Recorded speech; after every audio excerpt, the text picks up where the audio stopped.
Muchos de los problemas a nivel internacional son heredados del colonialismo, del imperialismo.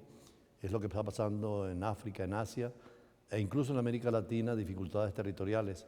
Como decía el embajador Yan Luhu, en el caso de China, siempre Taiwán perteneció a su territorio, a su historia, pero es interesante también escuchar la versión de un politólogo, de un estudioso, de un profesor universitario, y además quien ha escrito sobre China, su historia, y ha tocado este tema, como es el diputado Rodolfo Sanz.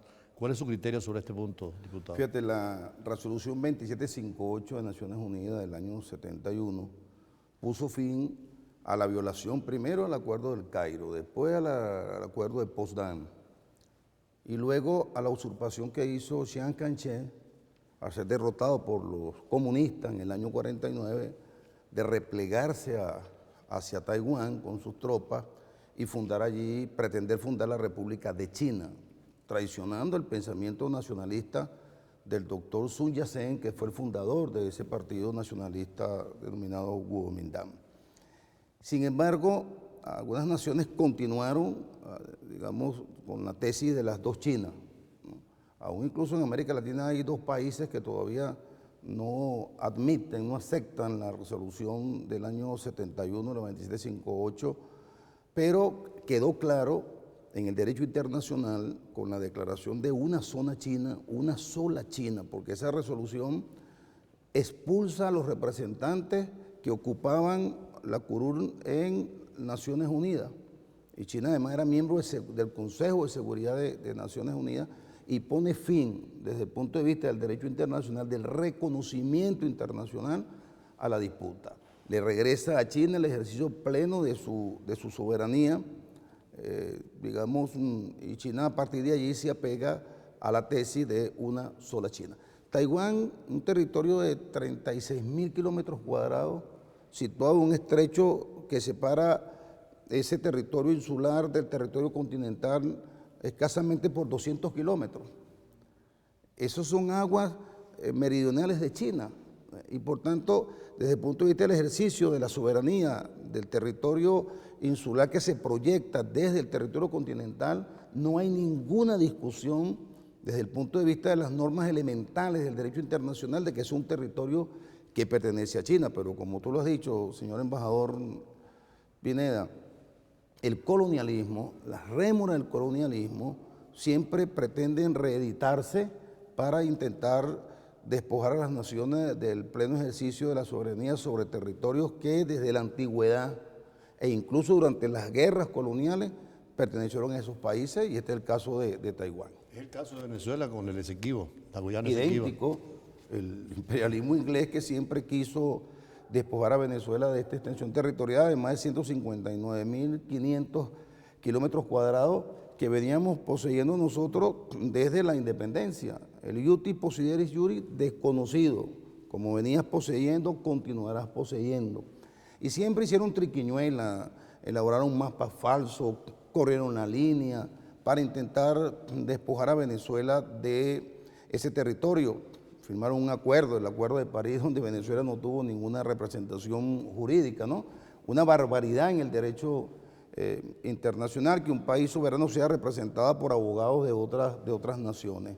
Y nosotros, con toda la presión que se hizo en los gobiernos de este país, bueno, se firmó el Acuerdo de Ginebra, que aún así Guyana, la República Cooperativa de Guyana desconoce, y que las compañías transnacionales petroleras aliadas con el gobierno inglés siguen tratando de consumar el despojo definitivo de ese territorio que siempre históricamente y por derecho ha sido venezolano.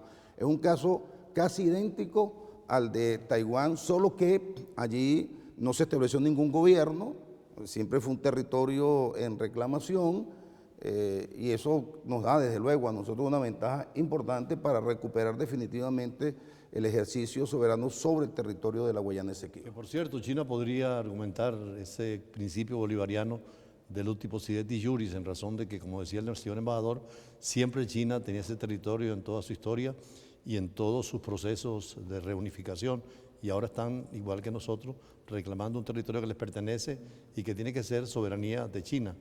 Y en la parte cultural, ¿cómo haríamos para informar, para estudiar sobre este tema en el caso de Taiwán? Bueno, tenemos varias líneas de investigación en nuestro centro de investigación.